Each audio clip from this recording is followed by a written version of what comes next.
भगवान बृहस्पति देव की पूजा अर्चना के लिए बृहस्पतिवार को व्रत करके बृहस्पतिवार की व्रत कथा को पढ़ने अथवा किसी दूसरे स्त्री पुरुष द्वारा सुनने की प्राचीन परंपरा है। बृहस्पतिवार का व्रत करने और व्रत कथा सुनने से स्त्री पुरुषों की सभी मनोकामनाएं पूरी होती है। इस व्रत से धन संपत्ति की प्राप्ति होती है, निसंतानों को पुत्र प्राप्ति होती है, परिवार में सुख शांति बनी रहती है, सभी आनंद पूर्वक रहते हैं। ये तो हो गए व्रत का महत्व, बृहस्पति व्रत का महत्व। अब हम जानते हैं व्रत करने की विधि। बृहस्पतिवार को सूर्योदय से पहले उठकर स्नान आदि से निर्वृत्त होकर भगवान बृहस्पति देव का स्मरण करते हुए व्रत प्रारंभ करना चाहिए। उपवास को घर के किसी कक्ष में छोटा अथवा बड़ा पूजा स्थल बनाकर उसमें भगवान बृहस्पति देव की प्रतिमा का स्थापना करनी चाहिए। घर के समीप किसी मंदिर में जाकर भी भगवान बृहस्पति देव की पूजा की जा सकती है। भगवान बृहस्पति देव पीले रंग के पुष्प और पूजा की पीले रंग की सामग्री को विशेष रूप से पसंद करते हैं, इसलिए स्नान के बाद पीले रंग के वस्त्र धारण करने का विशेष महत्व बताया गया है। पीले रंग के पुष्प, केले और पीले चंदन से भगवान बृहस्पति देव की पूजा का विधान है। बृहस्पति देव के व्रत में उपवास को पूरे दिन में एक बार ही भोजन करना चाहिए। भोजन में चने की दाल, बेसन और दूसरे पीले रंग के खाद्य पदार्थों का ही सेवन करना चाहिए। व्रत करने वाले पुरुष या स्त्री बृहस्पतिवार को दाढ़ी एवं सिर के बाल न कटाए। पूजा के समय भगवान बृहस्पति देव से जो मनोकामना प्रकट की जाती है वे उस मनोकामना को पूरा करते हैं। इस व्रत में व्रत कथा पढ़ने और श्रवण करने का विशेष महत्व बताया गया है। प्राचीन समय की बात है, भारत में एक राजा राज करता था। वह बड़ा प्रतापी तथा दानी था। वह नित्य बढ़ते मंदिर में भगवान दर्शन करने को जाता था। वह ब्राह्मण और गुरु की सेवा किया करता था। उसके द्वार से कोई भी याचक निराश होकर नहीं लौटता था। वह प्रत्येक गुरुवार को व्रत रखता एवं पूजन करता था। हर दिन गरीबों की सहायता करता था, परंतु ये सब बातें उसकी रानी को अच्छी नहीं लगती थी। वह न व्रत करती और न किसी को एक पैसा दान में देती थी। वह राजा से भी ऐसा करने को मना किया करते थे। एक समय की बात है कि राजा शिकार खेलने वन को चले गए। घर पर रानी और दासी थी। उस समय गुरु बृहस्पति साधु का रूप धारण कर राजा के दरवाजे पर भिक्षा मांगने आए। साधु ने रानी से भिक्षा मांगी तो वह कहने लगी, हे साधु महाराज, मैं इस दान पुण्य से तंग आ गई हूँ। इस कार्य के लिए तो मेरे पति देव ही बहुत है। आप ऐसी कृपा करें कि सारा धन नष्ट हो जाए तथा मैं आराम से रह सकूं। साधु रूपी बृहस्पति देव ने कहा, हे देवी, तुम बड़ी विचित्र हो। संतान और धन से कोई दुखी नहीं होता, इसको सभी चाहते। पापी भी पुत्र और धन की इच्छा करता है। अगर तुम्हारे पास धन अधिक है तो भूखे मनुष्य को भोजन कराओ, प्याव लगाओ, ब्राह्मणों को दान दो, धर्मशालाएं बनाओ, कुआं, तालाब, बावड़ी, बाग बगीचे आदि का निर्माण कराओ तथा निर्धन कुंवारी कन्याओं का विवाह कराओ, साथ ही यज्ञ आदि करो। इस प्रकार के कर्मों से आपके कुल का और आपका नाम परलोक में सार्थक होगा एवं स्वर्ग की प्राप्ति होगी। परंतु रानी साधु की इन बातों से खुश नहीं हुई। उसने कहा, हे साधु महाराज, मुझे ऐसे धन की आवश्यकता नहीं जिसको मैं अन्य लोगों को दान दूं तथा जिसको रखने और संभालने में ही मेरा सारा समय नष्ट हो जाए। साधु ने कहा, हे देवी, यदि तुम्हारी जैसी इच्छा है मैं वैसा ही बताता हूँ। तुम बृहस्पतिवार के दिन घर को गोबर से लिपना, अपने केशों को पीली मिट्टी से धोना, केशों को धोते समय स्नान करना और राजा से कहना हजामत कराए, भोजन में मांस मदिरा खाना, पूरा धोबी की यहाँ धुलने देना। इस प्रकार 7 बृहस्पतिवार करने से तुम्हारा धन नष्ट हो जाएगा। यह कहकर साधु महाराज रूपी बृहस्पति देव अंतर ध्यान हो गए। रानी ने साधु के कहने अनुसार 7 बृहस्पतिवार तक ही वैसा करने का विचार किया, परंतु साधु के बताए अनुसार कार्य करते हुए केवल 3 बृहस्पतिवार ही बीते थे कि उनकी धन संपत्ति नष्ट हो गई। भोजन के लिए दोनों समय परिवार तरसने लगा तथा संसारिक भोगों से दुखी रहने लगा। तब वह राजा रानी से कहने लगा कि हे रानी, तुम यहाँ पर रहो, मैं दूसरे देश को जाता हूँ, क्योंकि यहाँ पर मुझे सभी मनुष्य जानते हैं, इसलिए मैं कोई कार्य नहीं कर सकता। अब मैं प्रदेश जा रहा हूँ, वहाँ कोई काम धंधा करूँगा, शायद हमारे भाग बदल जाए। ऐसा कहकर राजा प्रदेश चला गया। वह जंगल से लकड़ी काट कर लाता और शहर में बेचता। इस तरह जीवन व्यतीत करने लगा। इधर राजा के बिना रानी और दासी दुखी रहने लगी। किसी दिन भोजन मिलता तो किसी दिन जल पीकर रह जाती। एक समय रानी और दासी को 7 दिन बिना भोजन को व्यतीत करना पड़ा। तो रानी ने अपनी दासी को कहा, ये दासी, यहाँ पास ही के नगर में मेरी बहन रहती है, वो बड़ी धनवान है, तू उसके पास जा और वहाँ से 5 सेर बेजर मांग कर ले आ। जिसे कुछ समय के लिए गुजर हो जाएगा। दासी रानी की बहन के पास गई। रानी की बहन उस समय में पूजा कर रही थी। बृहस्पतिवार का दिन था। दासी ने रानी की बहन से कहा है, हे रानी, मुझे आपकी बहन ने भेजा है, मुझे 5 बेजर दे दो। दासी ने यह बताने के बाद कही, परंतु रानी की बहन ने कोई उत्तर नहीं दिया, क्योंकि वह उस समय बृहस्पतिवार की कथा सुन रही थी। जब दासी को रानी की बहन से कोई उत्तर नहीं मिला तो बहुत दुखी हुई। उसे क्रोध भी आया और वह लौटकर रानी से बोली, हे रानी, आपकी बहन तो बहुत घमंडी है, वह छोटों लोगों से बात नहीं करती है। उनसे मैंने कहा तो उसने कोई उत्तर नहीं दिया, मैं वापस चली आई। रानी बोली, हे दासी, इसमें कोई दोष नहीं, उसका कोई दोष नहीं है। जब बुरे दिन आते हैं तब कोई सहारा नहीं देता। अच्छे बुरे का पता विपत्ति में ही लगता है। जो ईश्वर का इच्छा होगा वही होगा, यह सब हमारे भाग्य का दोष है। उधर रानी की बहन ने सोचा कि मेरी बहन की दासी आई थी, परंतु मैं उनसे नहीं बोली, उससे वह बहुत दुखी होगी। अतः कथा सुन और विष्णु भगवान का पूजा समाप्त कर वह अपनी बहन के घर आई और कहने लगी, हे बहन, मैं बृहस्पतिवार का व्रत कर रही थी, तुम्हारी दासी हमारे घर गई थी, परंतु जब तक कथा होती है तब तक हम लोग न उठते हैं न बोलते हैं, इसलिए मैं नहीं बोली। कहो दासी क्यों गई थी? रानी बोली, बहन, हमारे घर अनाज नहीं था, वैसे तुमसे कोई बात छिपी नहीं है, इस कारण मैंने दासी को तुम्हारे पास 5 बेजर लेने के लिए भेज दिया था। रानी की बहन बोली, बहन देखो, तुम बृहस्पति भगवान सबकी मनोकामना पूर्ण करते, देखो शायद तुम्हारे घर में अनाज रखा हो। यह सुन दासी घर के अंदर गई तो वहाँ उसे एक घड़ा बेजर का भरा मिल गया। उससे बड़ी हैरानी हुई। उसने एक एक बर्तन देख लिया था। उसने बाहर आकर रानी को बताया। दासी अपनी रानी से कहने लगी, हे रानी, देखो, ऐसे हमको जब अन्न नहीं मिलता है तो हम रोज व्रत करते हैं, अगर इससे व्रत की कथा और विधि बता दी जाए तो इसे हम भी किया करेंगे। दासी के कहने पर रानी ने अपनी बहन से बृहस्पतिवार के व्रत के बारे में पूछा। उसकी बहन ने बताया, हे रानी बहन, बृहस्पतिवार को सूर्योदय से पूर्व उठकर स्नान आदि करके बृहस्पतिवार का व्रत करना चाहिए, लेकिन उस दिन सिर नहीं धोना चाहिए। बृहस्पति व्रत के में चने की दाल और मुनागा से विष्णु भगवान के केले की जड़ में पूजन करे, तीर दीपक जलाए, उस दिन एक ही समय भोजन करे, भोजन पीले खाद्य पदार्थ का करे तथा कथा सुने। इस प्रकार करने से गुरु भगवान प्रसन्न होते हैं, अन्नपुत्र धन देते हैं, मनोकामना पूर्ण करते हैं। व्रत और पूजन की विधि बताकर रानी की बहन अपने घर लौट गई। रानी और दासी दोनों ने निश्चय किया, बृहस्पति देव भगवान का पूजन जरूर करेंगे। 7 दिन बाद जब बृहस्पतिवार आया तो उसने व्रत रखा, घुड़सवार में जाकर चन्ना गुड़ बिन लाई तथा उसकी दाल से केले की जड़ तथा विष्णु भगवान का पूजन किया। अब भोजन पीले कहाँ से आवे? दोनों बड़ी दुखी हुई, परंतु उन्होंने व्रत किया था। इस व्रत के प्रभाव से भगवान विष्णु बृहस्पति देव प्रसन्न हुए। एक साधारण व्यक्ति के रूप में वे 2 थालों में सुंदर पीला भोजन लेकर आए और दासी को देकर बोले, हे दासी, यह भोजन तुम्हारे और रानी के लिए है, तुम दोनों भोजन करना। दासी भोजन पाकर बड़ी प्रसन्न हुई और रानी से बोली, हे रानी जी, भोजन कर लो। रानी को भोजन आने के बारे में कुछ पता नहीं था। वह दासी से बोली, जा तू ही भोजन कर, क्योंकि तू हमारी व्यर्थ में हंसी उड़ाती है। दासी बोली, ये एक व्यक्ति भोजन दे गया है। रानी कहने लगी, वह भोजन तेरे लिए दे गया, तू ही भोजन कर। दासी ने यह बात अनेक बार कही। वह व्यक्ति हम दोनों को 2 थालों में भोजन दे गया, इसलिए हम और आप दोनों साथ साथ भोजन करेंगे। दोनों ने गुरु भगवान को नमस्कार कर भोजन प्रारंभ कर दिया।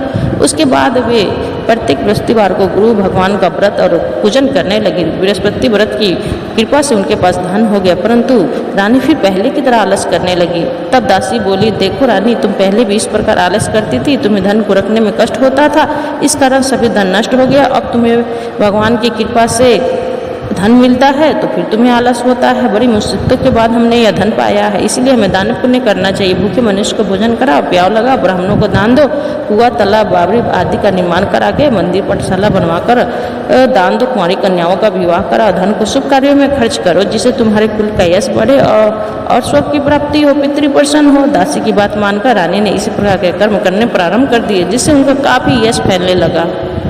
एक दिन रानी और दासी आपस में विचार करने लगे कि ना जाने राजा किस दशा में होंगे, उनकी कोई खोज खबर नहीं है। गुरु भगवान से उन्होंने प्रार्थना की और भगवान ने रात्रि में राजा को स्वप्न में कहा, हे राजा, उठ, तेरी रानी तुझको याद करती है, अब अपने प्रदेश को लौट जा। राजा प्रातःकाल उठा और जंगल से लकड़ी काटकर लाने के लिए जंगल की ओर चल पड़ा। जंगल से गुजरते हुए वो सोचने लगा कि रानी की गलती से उसे कितने दुख भोगने पड़े। राजपाट छोड़कर उसे जंगल में आकर रहना पड़ा। जंगल से लकड़ी काटकर उन्हें बेचकर गुजारा करना पड़ा। उसी समय उस जंगल में बृहस्पति साधु का रूप धारण कर आए और राजा के पास आकर बोले, हे लकड़हारे, तुम इस सुनसान जंगल में किस चिंता में बैठे, मुझको बताओ। यह सुना राजा के नेत्रों में जल भर आया और साधु की वंदना कर बोला, हे प्रभु, आप सब कुछ जानने वाले। इतना कहकर राजा ने साधु को संपूर्ण कहानी सुना दी।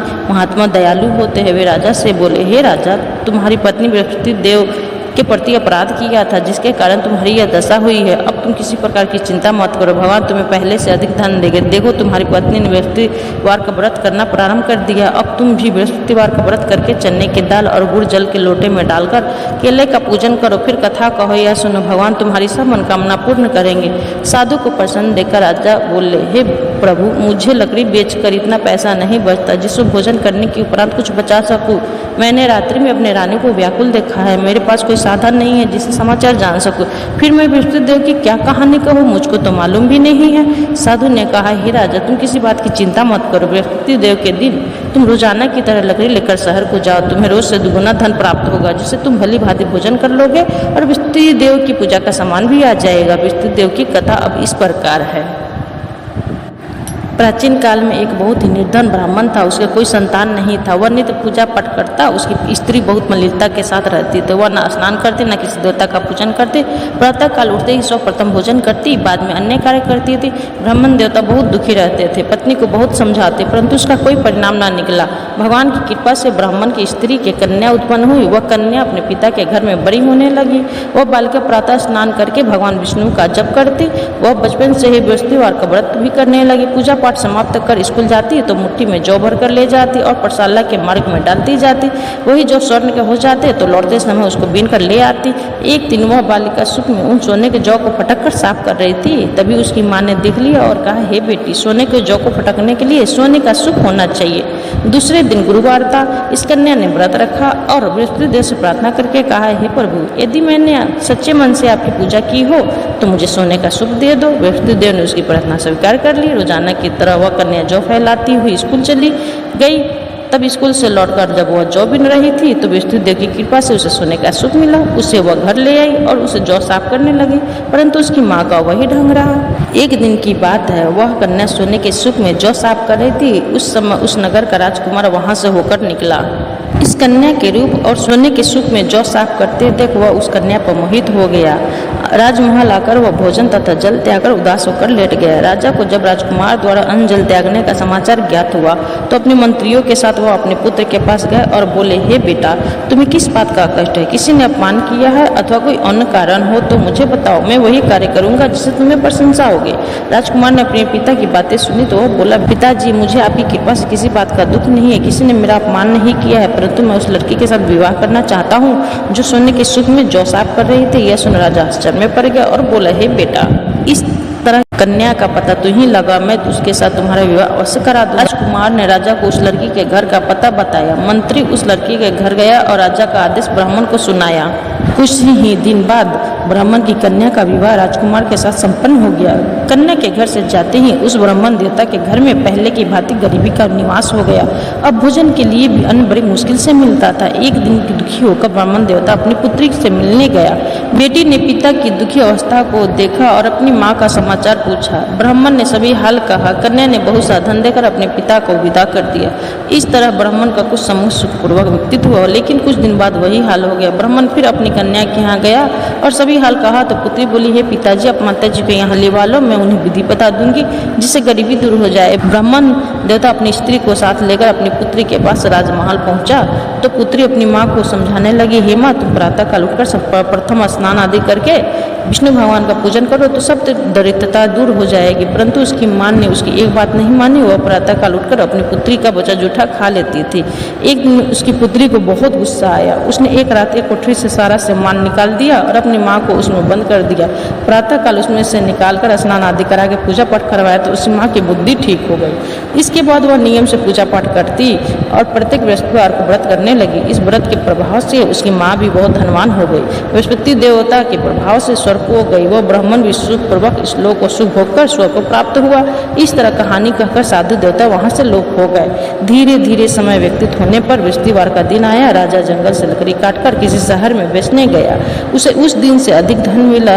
राजा ने चन्ना गुड़ आदि लाकर बृहस्पतिवार का व्रत किया। उस दिन से उसके सभी कलेश दूर हुए। परंतु जब अगला गुरुवार आया तो वह बृहस्पतिवार का व्रत करना भूल गया। इस कारण बृहस्पति भगवान नाराज हो गए। उस दिन उस नगर के राजा ने विशाल यज्ञ का आयोजन किया तथा अपने समस्त राज्य में घोषणा करवा दी कि कोई भी मनुष्य अपने घर में भोजन न बनावे तथा आग न जलावे। समस्त लोग हमारे यहाँ भोजन करने आवे। इस आज्ञा को जो न मानेगा उसको फांसी की सजा दी जाएगी।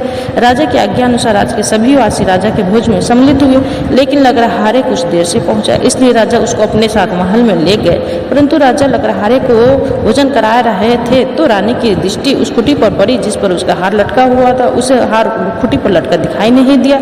रानी को निश्चय हो गया कि मेरा हार इसी लकड़हारे ने चुरा लिया है। उसी समय सैनिक बुलवाकर उसको जेल में डलवा दिया। जब लकड़हारे जेल खाने में गया तो बहुत दुखी होकर विचार करने लगा कि न जाने कौन से पूर्व जन्म के कर्म से मुझे यह दुख प्राप्त हुआ है, और उस साधु को याद करने लगा जो कि जंगल में मिला था। तत्काल बृहस्पति देव ने साधु के रूप में प्रकट हो गए और उसकी दशा को देखकर कहने लगे, अरे मूर्ख, तूने बृहस्पति देवता की व्रत का कथा नहीं कही जिसके कारण तुम्हें दुख प्राप्त हुआ है। अब तू चिंता मत कर, बृहस्पतिवार के दिन जेलखाने के दरवाजे पर 4 पैसे परे मिलेंगे जिससे तुम बृहस्पति देवता का पूजा करना और तेरे सभी कष्ट दूर हो जाएंगे। अगले दिन बृहस्पतिवार उस जेल के दरवाजे पर 4 पैसे परे मिले। राजा ने पूजा का सामान मंगाकर कथा कही और प्रसाद बांटा। उसी रात्रि को बृहस्पति देव ने उस नगर का राजा को स्वप्न में आकर कहा, हे राजा, तूने जिस आदमी को जेलखाने में बंद कर दिया है वह निर्दोष है, वह राजा है, उसे छोड़ देना। रानी का हार उसी खुटी पर लटका हुआ है, अगर तू ऐसा नहीं करेगा तो तेरे राज को नष्ट कर दूंगा। राजा प्रातःकाल उठा और खुटी पर हार लटका देख लकड़हारे को बुलाकर क्षमा मांगी और राजा के योग सुंदर वस्त्र आभूषण भेंट कर उसे विदा किया। गुरुदेव की आज्ञा अनुसार राजा ने अपने नगर को चल दिया। राजा जब नगर के निकट पहुंचा तो उसे बड़ा ही आश्चर्य हुआ। नगर में पहले से अधिक बाग, तालाब हुए तथा बहुत सी धर्मशालाएं, मंदिर आदि बने हुए थे। राजा ने यह पूछा कि यह किसका बाग धर्मशाला है। तब सब लोग कहने लगे कि यह सब रानी और दासी द्वारा बनाए गए। राजा को आश्चर्य हुआ और गुस्सा भी आया। जब रानी ने खबर सुनने की राजा आ रहे हैं तो उसने अपने दासी से कहा, हे दासी, देख राजा हमको कितनी बुरी हालत में छोड़ गए तो वह हमारी ऐसी हालत देखकर लौट न जाए, इसीलिए तू दरवाजे पर खड़ी हो जाए। रानी की आज्ञा अनुसार दासी दरवाजे पर खड़ी हो गई। जब राजा आए तो उसे अपने महल में साथ ले आई। तब राजा ने क्रोध करके अपनी तलवार निकाली और पूछने लगा, बताओ यह धन तुम्हें कैसे प्राप्त हुआ है। तब रानी ने बताया, हमें यह सब धन बृहस्पति देव के व्रत के प्रभाव से प्राप्त हुआ है। राजा ने तब निश्चय किया कि 7 रोज बाद तो सभी बृहस्पति देव का पूजन करते हैं, परंतु मैं रोज जाना दिन में 3 बार कथा कहा करूंगा और रोज व्रत किया करूंगा। अब हर समय राजा के दुपट्टे में चने की दाल बंधी रहती थी। दिन में 3 बार कथा कहता। एक रोज राजा ने विचार किया कि चलो अपनी बहन के यहाँ हो आवे। इस तरह की निश्चय कर राजा घोड़े पर सवार हो अपनी बहन के यहाँ चल दिया। मार्ग में उसने देखा कि कुछ आदमी एक मुर्दे को लेकर लिए जा रहे हैं। उन्हें रोककर राजा कहने लगा, अरे भैया, मेरी बृहस्पतिवार की कथा सुन लो। वे बोलो, लो हमारा तो आदमी मर गया है, इसको कथा की परी है। लेकिन कुछ आदमी बोले, अच्छा कहो, हम तुम्हारी कथा भी सुनेंगे। राजा ने दाल निकाली और कथा कहनी शुरू कर दी। जब कथा आदि हुई तो मुर्दा हिलने लगा और जब कथा समाप्त हुई तो मुर्दा राम राम करते हुए खड़ा हो गया। राजा आगे बढ़ने लगा। उसे चलते चलते शाम हो गई। उसे मार्ग में उसे एक किसान खेत में हल चलाता मिला। उससे बोला, अरे भाई, तू मेरी बृहस्पतिवार की कथा सुन लो। किसान बोला, जब तक मैं तेरी कथा सुनूंगा तब तक 4 हरया जोत लूंगा, जा अपनी कथा किसी और को सुनाना। राजा आगे बढ़ने लगा। राजा कहते ही बैल पछा कर खाकर गिर गया तथा किसान के पेट में बहुत जोर से दर्द होने लगा।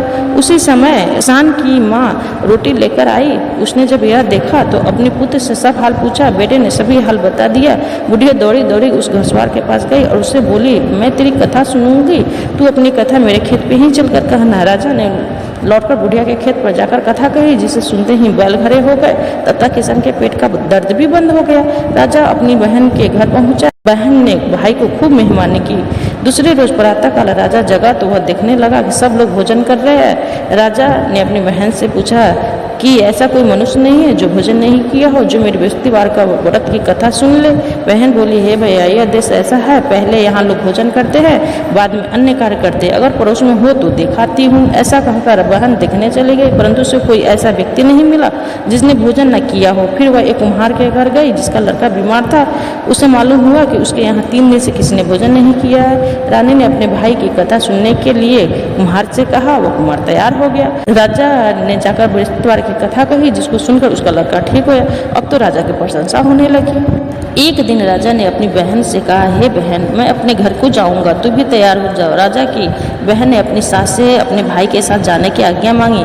सास बोली, चली जा, परंतु अपने लड़के को मत ले जाना, क्योंकि तेरे भाई को कोई संतान नहीं है। बहन ने अपने भाई से कहा, हे भैया, मैं तो चलूंगी, परंतु कोई बालक नहीं जाएगा। राजा ने कहा, जब कोई बालक नहीं चलेगा तो तू ही जाकर क्या करेगी।